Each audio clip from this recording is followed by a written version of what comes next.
আলাইকুম ওয়া রাহমাতুল্লাহ। নাহমাদুহু ওয়া নুসাল্লি আলা রাসূলিল কারীম। আম্মা বা'দ। আউযু বিল্লাহি মিনাশ শাইতানির রাজীম। বিসমিল্লাহির রহমানির রহিম। আলহামদুলিল্লাহ। ইসলাম আন্দোলন বাংলাদেশ ফরিদপুর জেলা শাখা উদ্যোগে আজ গণসমাবেশের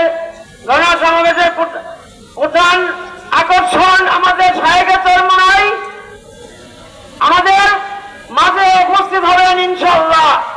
আমরা কি বলবো আমি ভাষাই খুঁজে পাচ্ছি না।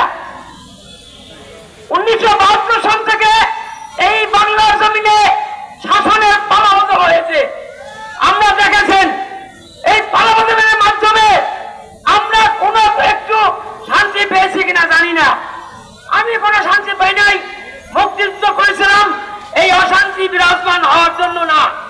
মুক্তিযুদ্ধ করেছিলাম এটা না সাম্য, ন্যায় বিচার, সামাজিক ন্যায় বিচার ও মানবিক অধিকার আদায় করার জন্য। আমরা সেই সাম্য, ন্যায় বিচার কোনো কিছুই পাই নাই এই দেশে। আমি বলতে চাই বাংলার জমিনে এই ইসলামী হুকুমত ছাড়া এই বাংলার জমিনে সুশাসন আসতে পারে না। আপনারা মনে রাখেন এই দেশে আমাদেরকে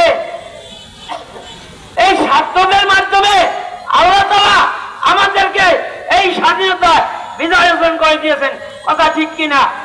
আল্লাহ তাআলা যদি আমাদের পক্ষে না থাকতেন তাহলে আমরা কিন্তু এই বিজয় অর্জন করতে পারতাম না।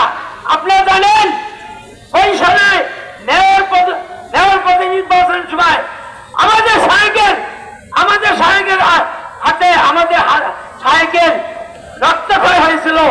আমাদের শায়েখ বলেছিলেন রাজপথে আসি, রাজপথে থাকবো, এই প্রতিশোধ আদায় না করে ঘরে ফিরবো না ইনশাআল্লাহ। আল্লাহ কবুল করেছেন তার প্রতিফল এই 24 সালের 5ই আগস্ট প্রতিফলিত হয়েছে কিনা। তাই আমি বলতে চাই আপনারা আমরা ঘরে ঘরে প্রত্যেক মহল্লায় ওয়ার্ডে এই ইসলামী আন্দোলন করার জন্য জনগণকে আহ্বান করব। ইসলামী আন্দোলনে সবাইকে নিয়ে এই দেশটাকে আবার একটা বিজয় অর্জন করব।